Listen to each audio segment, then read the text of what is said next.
Jaya Radha Madhava Kunja Bihari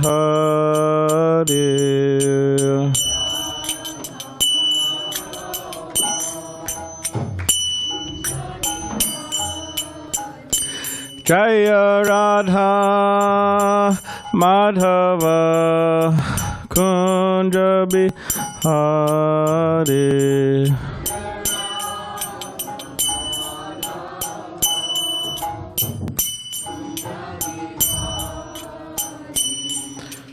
Gopi Jana Vallabha Girivardhari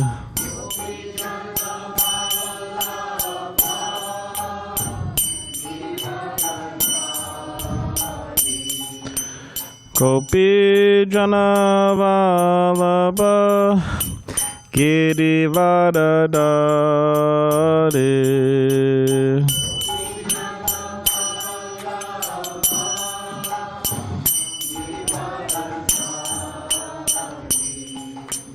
Yashoda Nandana Prajajana Ranjana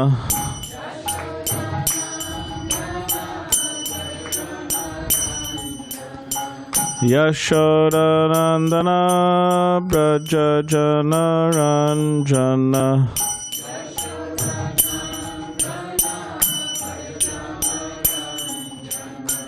Yamuna Tira Vanachari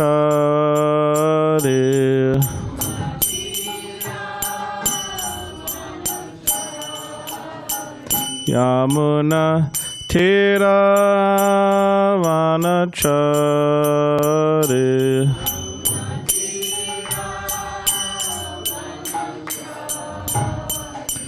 Jaya Radha Madhava Kunja Bihari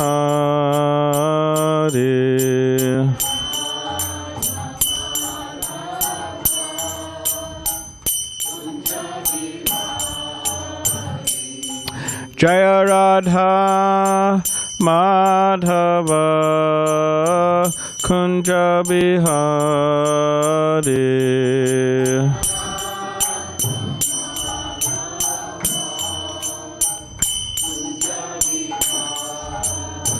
Jaya Radha Madhava Kunja Bihari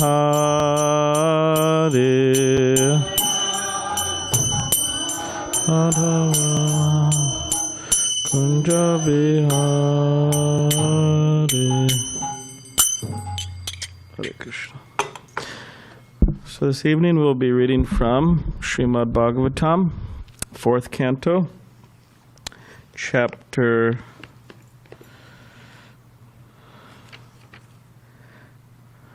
24, chanting the song sung by Lord Shiva, text 66.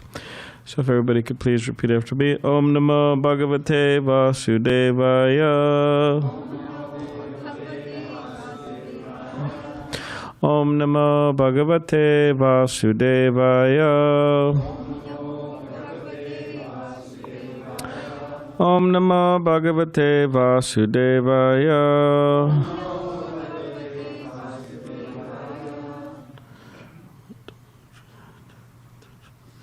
So I'll just read the Sanskrit and then the English translation and commentary. Purport. Pramattam uchar iti kritya chintaya praviddalobam vishayeshu lalasam tvam apramatta sahasabi padyase chul lelihano hir ivakum antaka. Translation. Commentary by His Divine Grace, A.C. Bhaktivedanta Swami Prabhupada. My dear Lord, all living entities within this material world are mad after planning for things, and they are always busy with a desire to do this or that. This is due to uncontrollable greed. The greed for material enjoyment is always existing in the living entity, but your Lordship is always alert. And in due course of time, you strike him, just as a snake seizes a mouse and very easily swallows him. Purport. Everyone is greedy, and everyone makes plans for material enjoyment. In his lust for material enjoyment, the living entity is described as a madman, as stated in Bhagavad Gita 3:27. Prakriti kriyamanani gunakarmani sarvasha ahankara vimudatma kartaham iti manyate. The bewildered spirit soul, under the influence of the three modes of material nature, thinks himself to be the doer of activities which are in actuality carried out by nature. Everything is enacted by the laws of nature, and these laws are under the direction of the Supreme Personality of Godhead. The atheists or unintelligent men do not know this. They are busy making their own plans, and big nations are busy expanding their empires.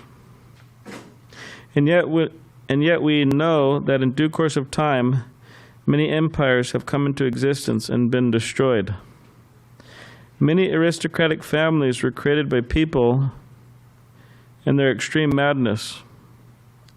But we can see that in the course of time, those families and empires have all been destroyed. But still, the foolish atheists do not accept the supreme authority of the Lord. Foolish people unnecessarily concoct their own duties without referring to the supreme authority of the Lord. The so-called political leaders are busy making plans to advance the material prosperity of their nation. But factually, these political leaders only want an exalted position for themselves. Due to their greed for material position, they falsely present themselves as leaders before the people and collect their votes, although they are completely under the grip of the laws of material nature. These are some of the faults of modern civilization. Without taking to God consciousness and accepting the authority of the Lord, the living entities become ultimately confused and frustrated in their plan-making attempts. Due to their unauthorized plans for economic development, the price of commodities is rising daily all over the world.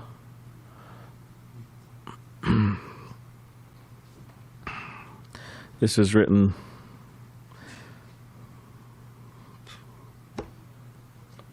decades ago,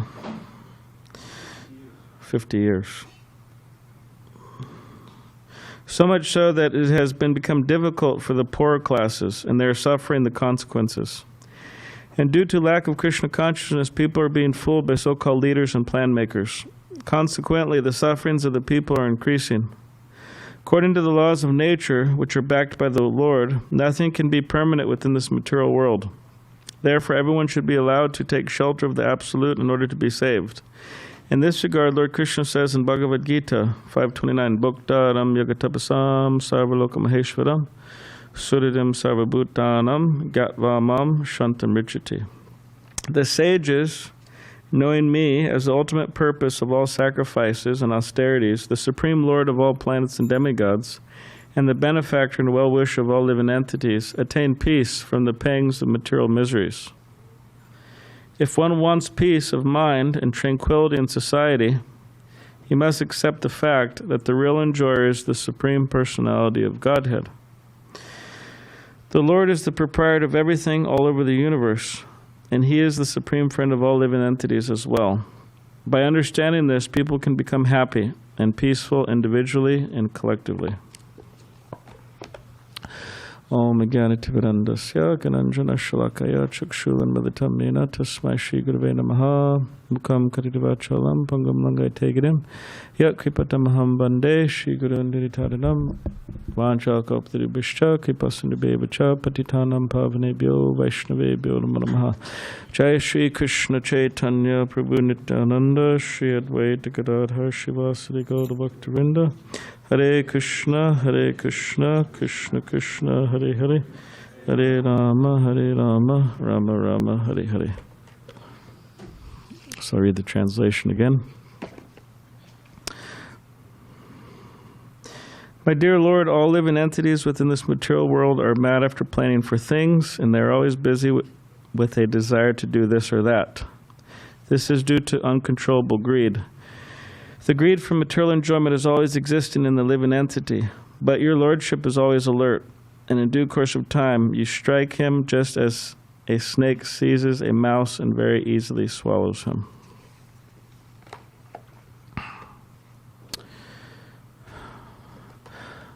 All right, so before we discuss this particular verse and purport,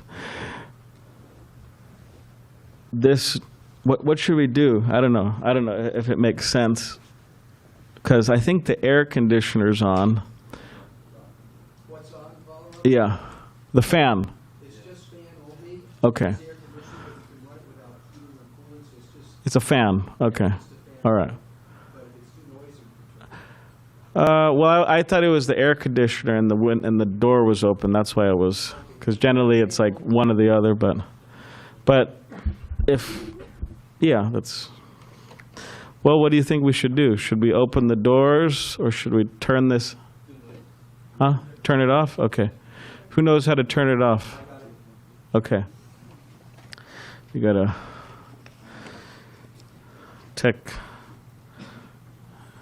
That second door could be open more if you want, to let more air in.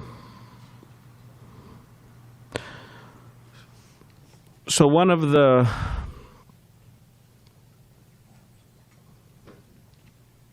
hey, do you think you turn this one off too? I think this one's on too. So one of the functions of our intelligence, or of anyone's intelligence, is to discriminate. Of course, this particular word, discriminate, has gotten a bit of a, maybe like a pejorative light on it, or a, negative light on it. But the fact is, we're actually discriminating every day. Many times a day. For example, when we're on our lunch break and we go to the grocery store or whatever, and we're looking, okay, should I buy this or should I buy that? Should I buy this? So we're discriminating. What's healthy? What's unhealthy? Do I feel like being healthy today, or do I feel like being unhealthy today? Some type of discrimination going on. We're discriminating. Okay, well, should I buy a Prius or should I buy a Subaru? Or should I buy a Tesla, right? So we're discriminating. Especially in the realm of eating, people tend to do a lot of discriminating. I was just, sometimes with children, they have a hard time having fruits and vegetables. They don't like them. I was visiting a family earlier today, and the mother was telling me that her son doesn't like fruits and vegetables. So she's having a tough time. But he's discriminating that I don't want the fruits and vegetables. I want the pasta and the this and that, and sweets. Yeah. So there's a lot of discriminating going on within our lives. And you could say the function of a clean intelligence, or a purified intelligence, or a intelligence that is, you could say, thinking of higher things, is that it tries to distinguish reality from illusion. It's important. In other words, like, what is important and what is not important in terms of activities, in terms of direction in our lives, what's important, what's not important. Or you could say what's temporary, what's eternal. Just like I suspect that a number of you in the audience here have rented Airbnb apartment or house or something like that, right? When in your travels, maybe? I don't know. Anybody rented Airbnb here before? All right, well, a lot of hands are going up, okay. They used to not have that back in the 80s, 90s, early 2000s, but maybe it was. But now, if we were to go to an Airbnb and, we like it. Okay, it's a nice location. It's right near, Big Bear Lake, right? You got the, beautiful lake there and, nice, clean house and beautiful architecture, right? Relatively speaking. But then we look at the curtains, we say, oh, God, those are really ugly curtains. Those are blue, ugly curtains. I think they should be green. And then we run to the local Walmart and we're, searching through and, okay, where's the green curtains? And we get some green curtains and we go back and then we spend our whole trip just fixing up the place. Then someone would say that, hey, well, first of all, it's not your place to fix up. That's one issue. But another issue is you're just temporarily there. So within this particular life, right, human form of life in this world, much of the people of this world are like that. It's like they're at a temporary Airbnb and they're just fixing it up. Means fixing up the particular place they're living. Acting as if it was theirs and acting as if it was a situation that they're going to be living in permanently. But here in this particular verse, is saying that it's a interesting comparison, but saying that the living entity is always making plans for this and that. Mad after making plans for things, and they're always busy with a desire to do this or that. So they're always thinking, mad after planning for things, and are always busy trying to fulfill their particular desires. And this particular verse says it's due to uncontrollable greed.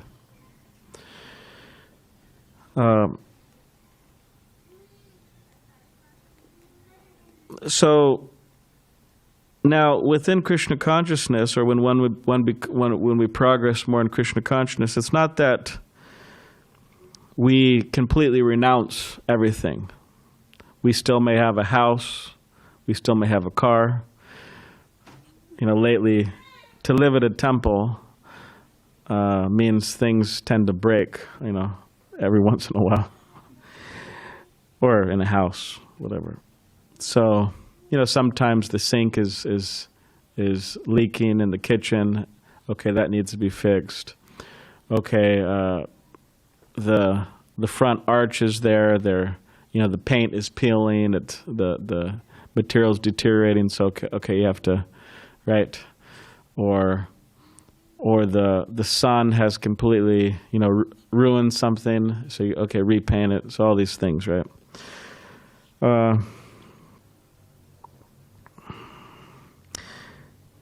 So I was telling devotees earlier, say, well, we could just live under a tree, and in this way, you could avoid all these problems. Now, of course, that's not so practical. Most people can't just live under a tree. And as our spiritual master, Srila Prabhupada said, he actually said we could do that. We could just live under a tree. But then he's saying, okay, then why do we build these big temples? Why do we have these temples in the city? And his answer was that, well, if we were just living under a tree, no one would come. But so we have a big temple, people come. So,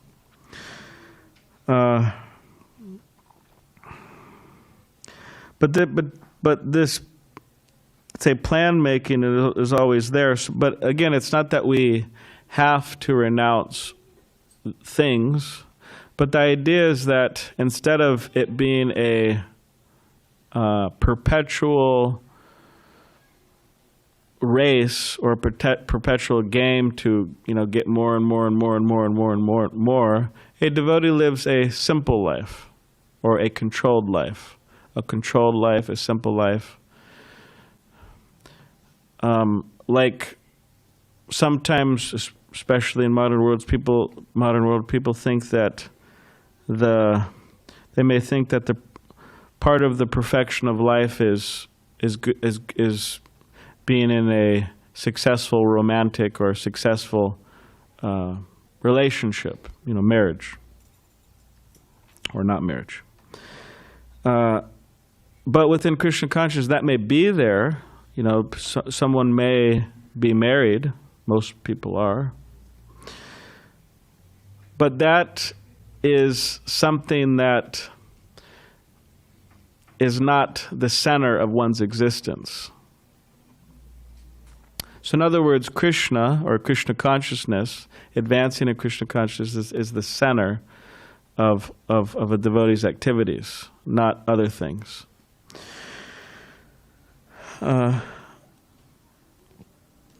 So while the people of this world are making so many plans, simultaneously in this particular analogy, there's the snake of time coming towards them. And as Srila Prabhupada would say, time and tide wait for no man, or time and tide wait for no one. Means the time, it's 6:25 now. It's going to be 6:26 soon. So, but that 6:24, it came and it's gone, and it's not returning. 2023, September, it's gone. Now let's see, 26, 25's gone now. So it's not waiting for anyone. The time's ticking. It's not waiting for any of us, and it's never going to wait for us.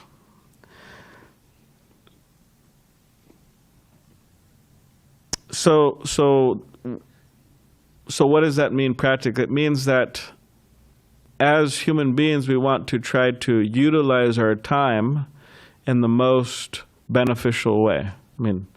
That's the general idea behind humans and their activities. They want to utilize their time in the most beneficial way. That's the basic principle. So instead of making plans to be materially happy in this world, better make plans to become God-realized and act on it. Because that's the whole point of human form of life, to become God-realized. And when we become God-realized, or when we're making progress in God-realization, naturally we become happy. So instead of making all of these wonderful plans to become materially happy, better make plans to become God-realized, and in progressively becoming God-realized, we become happy, because that's our nature. So that's what this particular verse is saying. And unfortunately, people neglect this.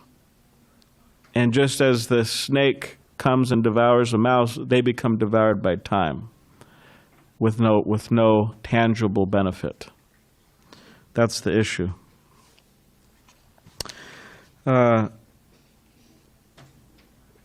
in the meantime, they're busy making their own plans, and big nations are busy expanding their empires, right? This empire, that empire, American empire. But these empires have come into existence and they've been destroyed.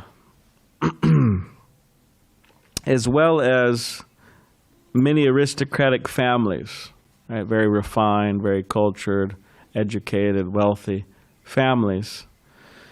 But again, over time, that's all doesn't really matter. Especially,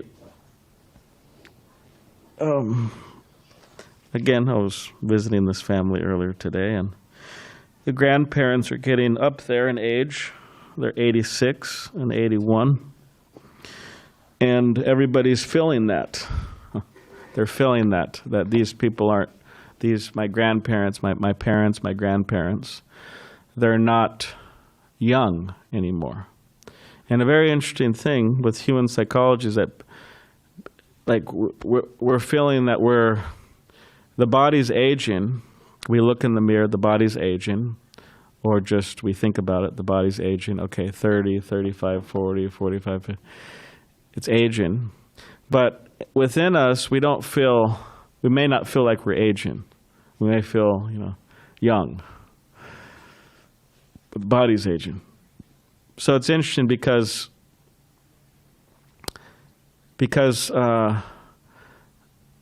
although one may objectively, the body may be old or older, they may think, oh, well, I'm young. I got all the time, right? It's interesting.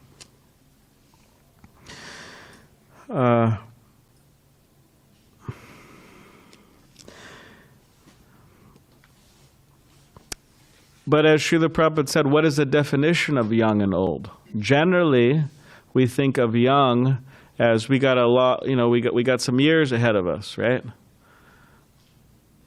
We got some years ahead of us. I'll be 35. Not that this, or my body will be 35. Not that this is any universal importance, but just saying. Body will be 35 soon, September. And I may be thinking, okay, I got 45, 55, 65, 75, 85. Okay, maybe then I want to leave. But I may be thinking that, okay, I got 50 years. But I don't know. Generally, people think that. And therefore, they say, I'm young. But actually, they may not be young in the sense that they may leave earlier. Or someone, I'm thinking I maybe have 50 years, and I'm thinking, oh, that person, they're old, but they may have more time than me. They may be 70, and they're going to live another 20 years, and I may not. So old means they're about to die, But then the question is, who knows that? So a young person actually may be old in that sense. Cancer, right? Cancer means, especially one's 20, 30, 40 years old, they get terminal cancer. And so therefore the idea is, instead of wasting time outside of God realization, better to utilize the time we have, however much time that is, in becoming God-realized, self-realized, and reestablishing our lost relationship with the Supreme Personality of Godhead, and making plans for it. Just as we make plans, everybody here is aware of plan making. Just as we make plans for a vacation, right? It's a lot of plans. Just as we make plans, we save money. Most people do, or some people do. I suspect a number in the audience here have a savings account at the bank for a rainy day, right? Insurance policies, all these types of things, right? So we do that because in the future, it will come in handy. Actually, in traditional Indian households, they would maybe even nowadays, but they would specifically get very expensive furniture, carved wood and just very expensive furniture in their homes. And they would get very expensive jewelry also, specifically the women, golden bangles, golden rings, golden toe rings, expensive stuff. Why? Because they might have some problems in the future, then if they are financial, and then they could sell those things, and it'll help them, right, in a financial situation. So just as we're saving, as we may be saving for retirement or whatever it may be, similarly, we need to save, you could say, in terms of spiritual credits. We need to we need to become rich spiritually. We need to deposit you could say, that particular wealth in our account, especially in our young days, as far as possible.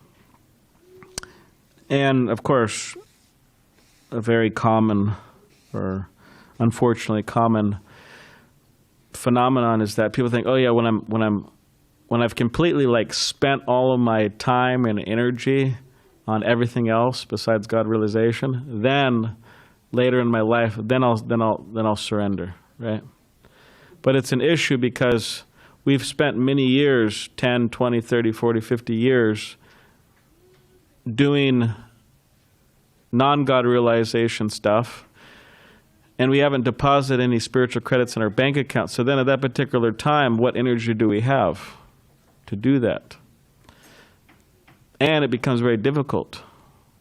Therefore, Prahlad Maharaj says at the very beginning of one's life, Komara Acharya Pragya, the very beginning they should engage in God realization. Therefore, we have a nice Sunday school teaching children from the very beginning. It's important.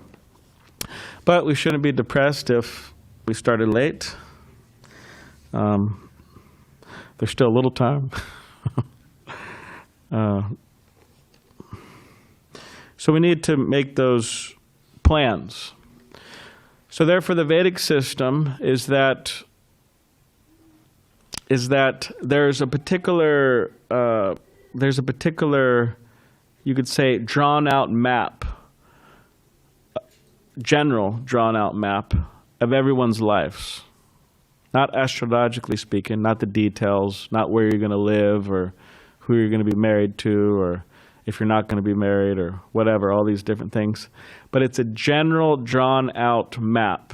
General in the sense that the details need to be worked out later. General means, okay, later on in life, okay, you have your ideally spiritual education in youth, different for men and women. And then there's some, okay, marriage, occupation, having children, situating oneself with a house and a job and all that. And then later, and of course people may think, okay, well, this isn't really, people think this is relevant to them, but it's actually relevant to everyone, even if people aren't, close to retirement or those types of phases, because the idea, like we're talking about planning. So once one has done all that, then they retire. Retire means they stop working for money and they dedicate the remainder of their time to God realization, to self-realization. And they may go to holy places. They travel to holy places. Like I was just talking to this, I keep on referring to this family. Maybe they're watching because we have some live broadcasting going on. But this family was telling me, and I was very happy to hear what they're doing. But they said they're going couple months out of the year, and they're going to all these temples in India. Pilgrimage. They're visiting, or one doesn't have to go to India. They could dedicate their time in a local place like San Diego. We also have, this is a holy place here, the temple. But this is the particular course, and again, it's relevant to everyone because we're all making plans, so we should make plans for this.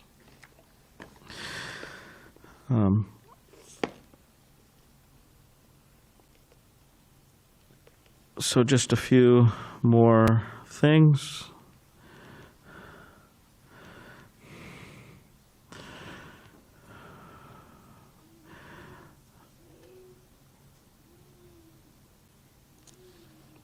And if we,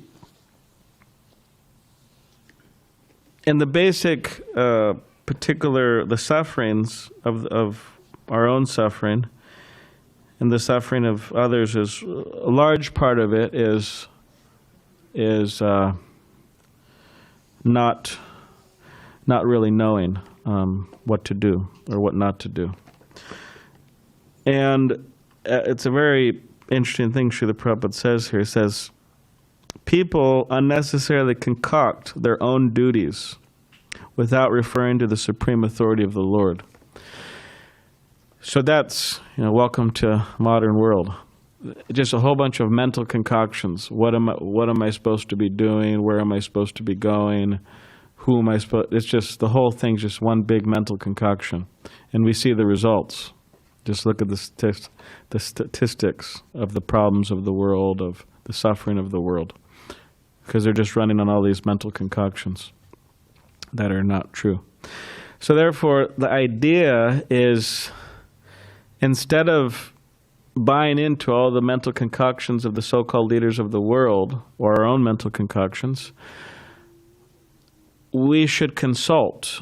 What does the scripture say? And people may say, well, that sounds really bogus, or that sounds but at least we should give some chance to the scripture. See what it has to say. And the promise is that if we want peace of mind, does anyone want peace of mind here? And tranquility, right? Everybody wants some tranquility, some peace of mind. Then collectively, individually, we must accept Krishna as the Supreme Personality of Godhead, as the proprietor of everything and the supreme friend of all living entities. In other words, we need to see things in relation to Krishna, understand who Krishna is, understand who God is. And in this way, there can be peace of mind and tranquility, collectively and individually. So that's the promise.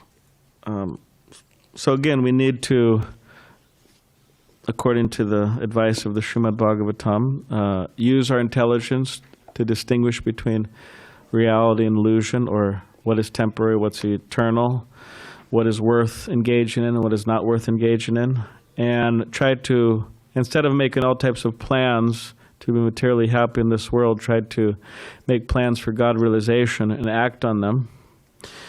And gradually we'll become happy by that God realization and not be, you could say, bewildered or fooled by the mental concoctions of the world, and or maybe our own mental concoctions, and understand that we are servants of Krishna, the Supreme Personality of God, and in this way attain happiness and peace, tranquility of mind.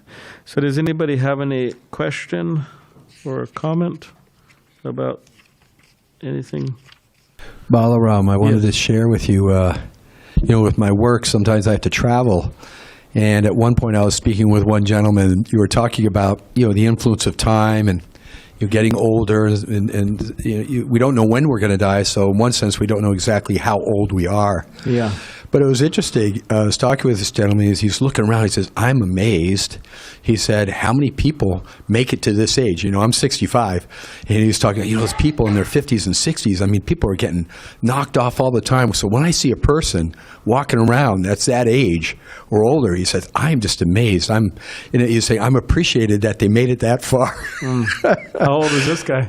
He was younger. He was probably in his 30s, but it was just interesting, his perspective. Of course, I was thinking to myself, it's like, boy, I kind of feel like I'm on borrowed time. Of course, like you said, we want to try to use our time as much as possible to become Krishna conscious. So. Yeah.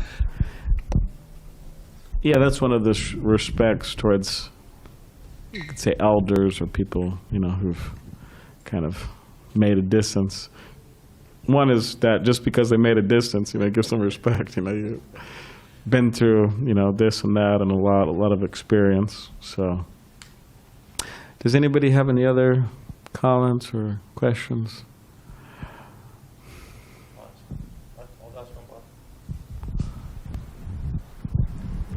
Hey, Balaram, thanks for a nice class. Thank you. I was thinking, because I wanted to ask a question this time, so I was kind of formulating it, and I'm hoping this is going to make sense. thinking about when we are in the spiritual world and we have a spiritual form. So if someone's on a Vaikuntha planet, they're experiencing the Lord, that relationship is like on reverence. And then another person is a gopi who gets to dance with Krishna at night, you know, in like the topmost part of the spiritual realm. And so we're qualitatively the same as Krishna, you know, and just different quantity. And so we have a spiritual form, and we've always existed. So we've always had those different forms, because it seems like the person who gets to dance with Krishna as a gopi has kind of hit the jackpot, or the person who's practicing on reverence in Vaikuntha. And it feels like there would be different gradations of experience with that. Yeah. So do we ever get to change our spiritual form? And why do we have that form that designates us to those different parts of the spiritual world? Well, I mean, like, for example, you have Lakshmi, who's in a relationship with Narayan, form of Godhead, right? Lakshmi. And she's serving him, yeah, with awe and reverence, like all of the devotees of Narayan do. But it's not that she's thinking she's, you know, stuck in a bad relationship or something. Like, oh, I wish I was. Although there is some indication, there is some pastime where she wanted to join, you know, dancing with Krishna. But, you know, that being said, but still, it's not that she's saying, oh, I'm stuck in a bad relationship. In other words, it's not that a devotee in a particular relationship with the Supreme Personality of Godhead thinks, you know, they're happy in that particular relationship. Of course, there's objective studies of the different relationships. What are the different relationships? Who remembers? Some of the younger devotees. Prabhu, do you know the primary relationship? 5. Do you know that? Yes. Manoram? Here comes the mic. I would rather not use the mic. It's 4, you said? 5? Oh, shucks. Or you could give whatever ones you remember. Or So motherly affection. yeah, parental affection. You could be in Parental a affection. parental, like a mother or father relationship with Krishna. Love relationship, like the Like gopis. a conjugal relationship. Girlfriend, married type of relationship. Yes. Friendship. Friendship relationship. Servant relationship, right? Like a servant and the master. That's much of practically all the Abrahamic religions, they're focused on that one, the, you know, servant of God. It's a good relationship. And then there's the Guru Krishna? Neutral? Neutral, yeah. What's an example of neutral relationship? Look at the grass. Yeah, kind of from a distance. From a distance, you're appreciating from a distance. You're not getting so close. Whereas these relationships of parental, of conjugal, of friendship, of servant, there's a certain closeness there. Even amongst a servant, you know, you're serving the master, it's very close, right? Now, objective study of these different relationships, they say the conjugal is the best. Means the gopis' relationships with Krishna is the best. The cowherd girl's relationship with Krishna is the best. Of course, this is widely misunderstood throughout the material world, this particular relationship, because people see it as like a mundane, you know, boy-girl relationship of this world. But our teacher, one of our teachers, Krishna Kaviraj Goswami, says that it's like the difference between iron and gold. There's a big difference, right? If I was to give you an iron chain for your birthday, here's an iron chain for your birthday. Happy birthday, right? And they're like, I don't know if Balaram likes me so much. Or maybe that's all he could afford. But if I was to give you a golden chain, there's a big difference. So, vast difference. So, so objectively studying these relationships, the conjugal one is the best. One of the reasons is because it actually has elements of the other ones in it. The particular, you could say, moods of the other relationships are in that conjugal relationship. Of course, it's a big topic and generally don't talk about in public. Yes, you have a question? Comment?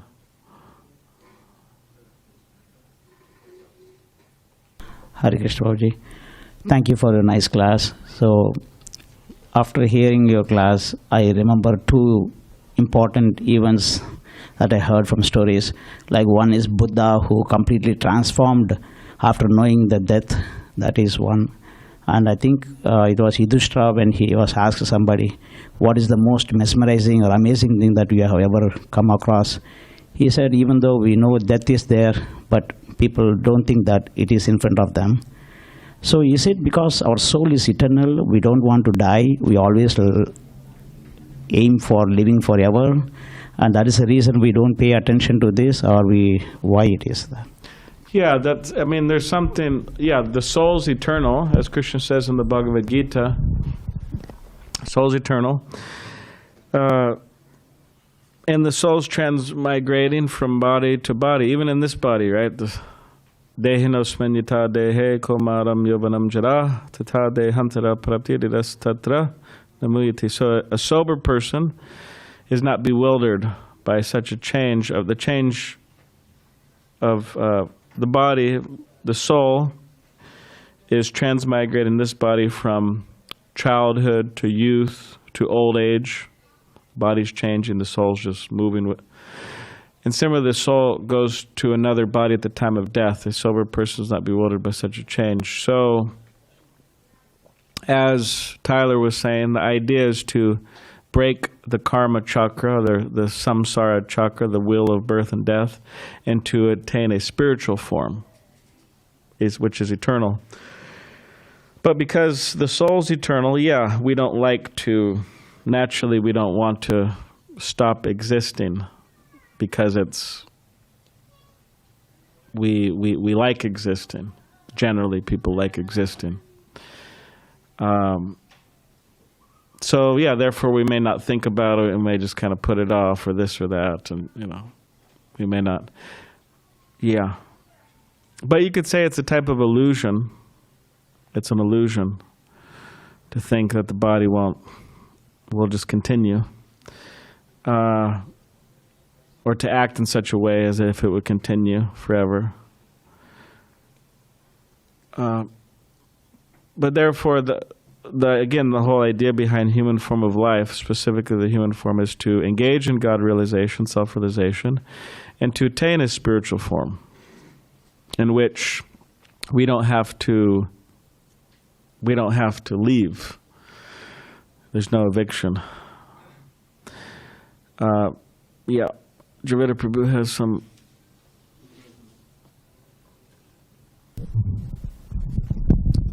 Dravida Prabhu, then Gaur Keshava. Just a little clarification on the perfection, because it sounds like, all right, I got this box, I got 5 different kinds of relationship. Which one do I like the 2?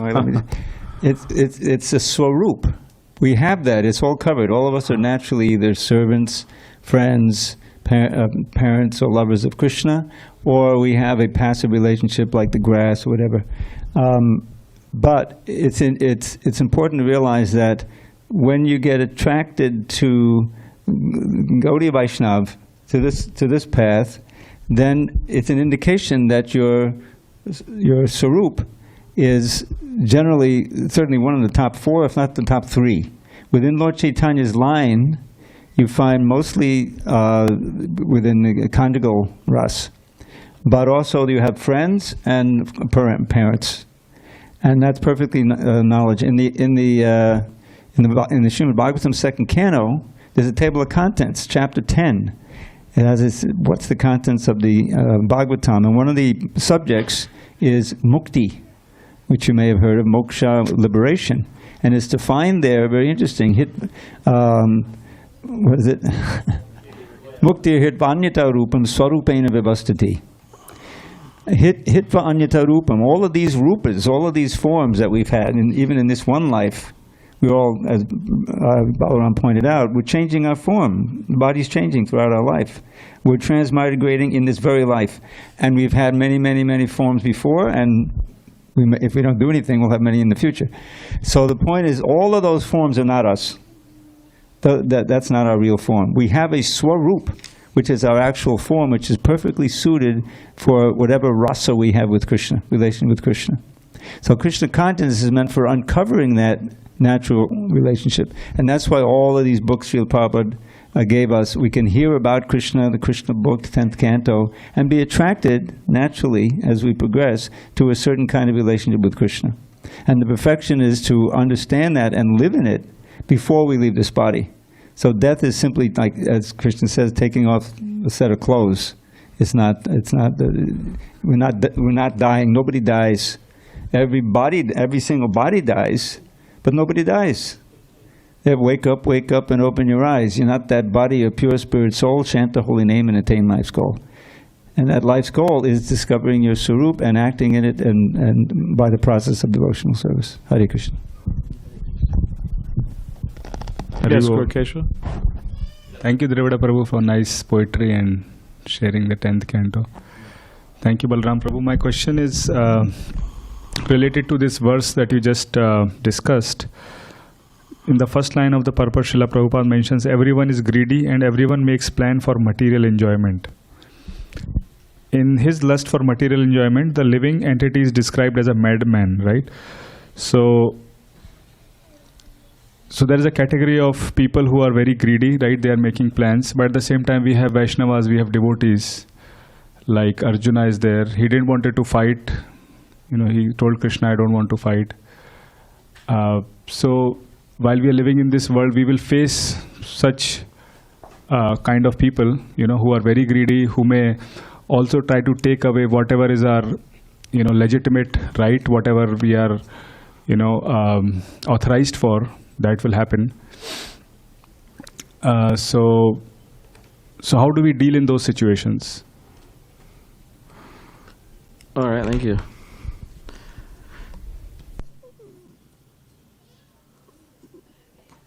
Well, I mean, we don't.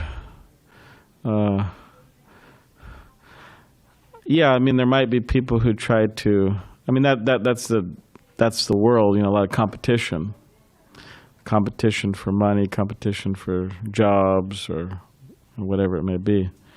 In the workplace, right? Competitions. Because people are envious. They don't like, one of the definitions of envy is, they just don't like the other people or certain people, certain like malice in their heart. So, or they're just jealous of people or whatever it is. So yeah, as Vaishnavas or as devotees of Krishna, we want that envy should be removed from our heart. Of course, just by chanting Hare Krishna, or just by identifying as a devotee, that envy or that particular greed, it's not a guarantee it'll leave our heart. So therefore, there's a whole process of purification, Chaitodarpana Marjanam. We're chanting Hare Krishna, we're hearing about Krishna, we're engaging in the process, Krishna consciousness, and then that will cleanse us from these particular things. But yeah, people are going to do what they're going to do. You may be the purest person on earth, but there may be many envious people or greedy people or this and that. And so the general advice is just to stay away from such persons as far as possible. And if you can't stay away, then you tolerate, because they're going to do what they're going to do. But I would say, more so than thinking about others, a good policy is to try to examine our own heart and to see if there's anything there, any greed or anything like that there, and try to remove that.